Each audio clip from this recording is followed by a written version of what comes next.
నెలకు 4 లక్షలు తీసుకుంటున్నాడు, 2 ఏళ్ళ 70 లక్షలు మరి ఒక్కసారి కూడా వెళ్తున్నారు. బీఆర్ఎస్ అభ్యర్థి రాగానే మా ఎమ్మెల్యే ఒకసారి మాకు అడుగుతా తీసుకొని వస్తే కంపల్సరీ ఆయనకేద్దాం. అలా ఎమ్మెల్యే పని చేయాల్సిన అవసరం ఒక్క చిన్న విషయం.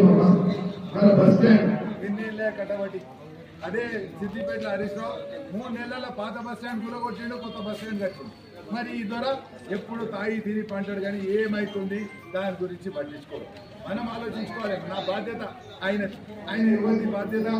చింతమడక మీద దృష్టి, సిద్దిపేట మీద దృష్టి.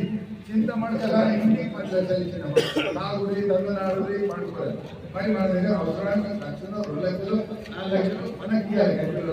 మనం 2 సార్లు ముఖ్యమంత్రి చేసినాం. ఇప్పుడు ప్రతిపక్ష నాయకుడు ఒక సోదా ఇచ్చినాం. అంతా ఉన్నా మన గురించి ఆలోచిస్తాం. బస్ స్టాండ్ ఒకటే కాదు, రింగ్ రోడ్ ఆలోచించారు. ఇప్పటికి కంప్లీట్ కాలేదు. 18 ముఖ్యమంత్రి ఉన్నాయని రింగ్ రోడ్ వెళ్తామా, అది కూడా కంప్లీట్ కాదు. సరే ఏ పని చేయాలి మనకి అయితే మరి ఇప్పుడు ఎమ్మెల్యే ఉన్నప్పుడు ముఖ్యమంత్రి గాలి అడిగి తిరిగారు.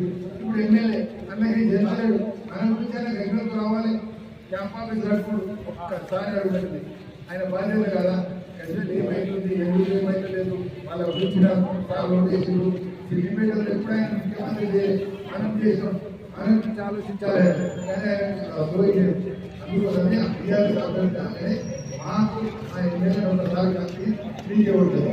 ఇక ఇంకో సైడ్ చాలా పైసలు అయిపోయినట్టున్నాయి. ఏ పార్టీ కూడా ఆయన నాదో పార్టీ అని ఆయనతో ఏమైనా ఏం కాదు సైడ్ ఆయన గొడవలేక బయటకు వచ్చి ఎంఆర్ఓతో కొట్లాడతారా, ఎస్ఐతో కొట్లాడతారా, ఎప్పుడు కొట్లాడతారు. సౌకర్యం ఏం చేస్తారమ్మా? ఏం చేయలేదు.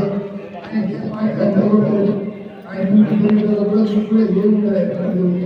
అదే కొట్టలేదైతే కాంగ్రెస్ పార్టీ అభ్యర్థిగా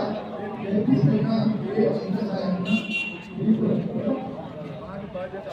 మొన్ననే 18 కోట్లు వచ్చాయి. ఒక 3-4 గల్లీలలో ఇంకా కూడా ఎక్కడైతే మాకు అవసరం ఉందో తప్పక ఆ సీసీ రోడ్డు కానీ, ఆ మోడల్ కానీ, ఎంపీ కానీ ఈ వాడుకు చేసేటువంటి అది మా బాధ్యత చేస్తాం. మొన్నటి మనం ఇక్కడ కమిటీ ఆఫీస్కి వచ్చినాం. అలా చెప్పినాం. మేము మా బాధ్యత కమిటీ ప్రభుత్వం నుంచి తీసుకొస్తాం. ప్రభుత్వం నుంచి రాకపోతే మా కొండలరెడ్డి జోబులకి చూడబెట్టి మేము ఆ కమిటీ కట్టిస్తాం. మా కాన్ఫిడెన్స్ ఈ 4 రోజులు మీరు ఏ పనున్నా